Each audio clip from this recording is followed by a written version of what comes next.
हाँ जी गर्ल्स, परानुभूति होती है कि हमारी दूसरे के प्रति कैसी फीलिंग है, हम उसकी मन की भावना समझ पा रहे हैं कि वो कैसा फ़ील कर रहा है।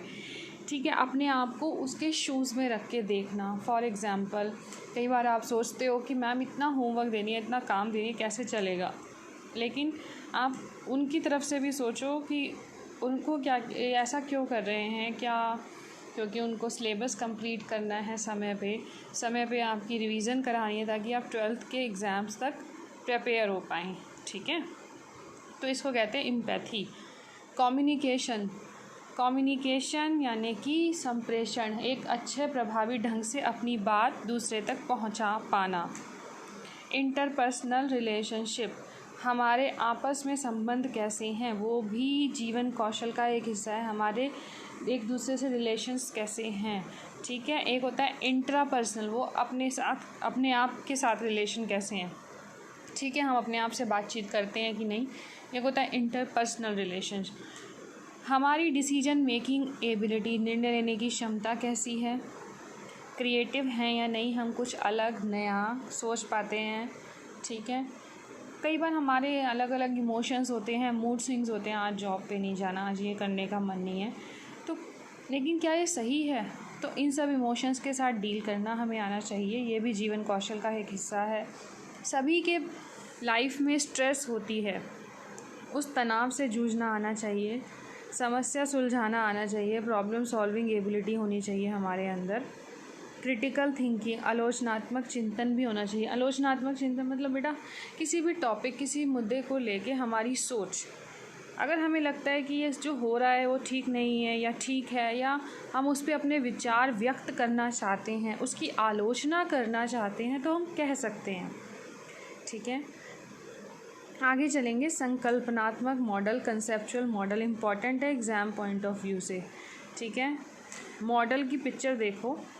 ज्ञान, अभिवृत्तियाँ और मूल्य और जीवन कौशल, इनको मिला के हमारे अंदर एक योग्यता डेवलप होती है ताकि हम समाज में मनोवैज्ञानिक रूप से डील कर पाएँ और हमारा व्यवहार भी मजबूत होता है। साइको सोशल मतलब मनोवैज्ञानिक, और सोशल मतलब समाज में एक कॉम्पिटिटिव, हमारे अंदर एक कंपटीशन, और अपने आप को हम मजबूत कर पाते हैं, योग्यता डेवलप कर पाते हैं अगर हमारे पास ज्ञान है, हमारा अभिवृत्ति पॉजिटिव एटीट्यूड है, मूल्य हैं हमारे जीवन के, जैसे ट्रस्ट, ऑनेस्टी, सच्चाई, इन सबको हम फॉलो करते हैं।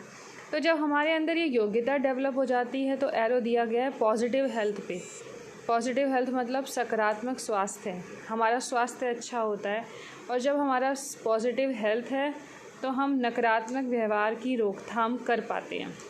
इसी को मैंने लाइन में लिखा हुआ है। एक पर्याप्त ज्ञान, अभिवृत्तियाँ और मूल्य व्यक्ति को समुचित जीवन कौशलों के विकसित करने के समर्थ बनाती है और नकारात्मक व्यवहार को रोकती है। ठीक है बस, आगे चलते हैं। Soft skills. सॉफ्ट स्किल्स क्या होती हैं, वो होनी चाहिए या नहीं होनी चाहिए। ठीक है, सॉफ्ट स्किल्स काम जहाँ पे हम करते हैं वहाँ पे ज़्यादातर यूज़ होती है। सॉफ्ट स्किल्स देखेंगे, इस पिक्चर से दिख रही है कुछ। Communication, self motivation, leadership, responsibility, team work, problem solving, decisiveness, ability to work under pressure, time management, बहुत सारी आपको नेट पे मिल जाएंगी। Hard skills, soft skills. Soft skill देखो इन पिक्चर से भी समझ आ रही है कि टीम वर्क, आपस में रिलेशन कैसे हैं। इसको अब हम जो मैंने नोट्स में आपको दिया है उसके साथ पढ़ते हैं। वर्किंग प्रोडक्टिवली, हम काम करें और उससे और ज़्यादा से ज़्यादा काम कर पाएँ, इतनी हमारे अंदर स्किल्स होनी चाहिए। लर्निंग इफ़ेक्टिवली, जो भी हम काम कर रहे हैं उससे जो भी लर्निंग हो रही है उसको हम बहुत अच्छे से सीख पाएँ। कम्युनिकेटिंग क्लियरली, स्पष्ट संप्रेषण, अपनी बात ठीक प्रकार से, भली प्रकार से, प्रभावी ढंग से दूसरे को समझा पाएँ, मिलजुल कर काम कर पाएँ। टीम वर्क, विवेचनात्मक और रचनात्मक सोच, ये आपको मैं ऊपर बता चुकी हूँ। इंग्लिश में विवेचनात्मक को कहते हैं थिंकिंग क्रिटिकली, रचनात्मक थिंकिंग क्रिएटिवली। ठीक है, आगे हैं अन्य कौशल जैसे एकाग्रता, कंसंट्रेशन, किसी लोगों की कंसंट्रेशन बहुत ख़राब होती है, बड़ी जल्दी उनका दिमाग डाइवर्ट हो जाता है। अलर्टनेस, कितने हम अलर्ट होके काम करते हैं। सूझबूझ के साथ, व्यवहारिक कौशलता, टैक्टफुलनेस, ठीक है।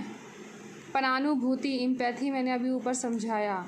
व्यवहार कौशल, सॉफ्ट स्किल्स, प्रशिक्षण देने, किसी और को भी हम अपना कार्य समझा पाए, अगर हम नहीं हैं उस वक्त तो हमारे अंदर हमारे नीचे जूनियर टीम भी हो सकती है हमारे, ठीक है, उसको भी हमें ट्रेनिंग देने की कई बार ज़रूरत पड़ती है। काम सौंपने और दूसरों से कार्य करवाने की योग्यताएं हमारे अंदर, अगर हम किसी टीम के लीडर हैं तो हमारे अंदर ऐसी स्किल्स होनी चाहिए कि हम दूसरे से भी काम करवा पाएँ। पूर्व सोच और दृष्टिकोण, पूर्व सोच का मतलब होता है कि क्या हम एक सोच लेके चल रहे हैं कि अगर टीम ने इतना काम कर दिया तो हम कहाँ तक पहुँच पाएंगे। विविध कार्य करने की योग्यता, अलग अलग काम करने की योग्यता और क्षमताएं, ठीक है बेटो।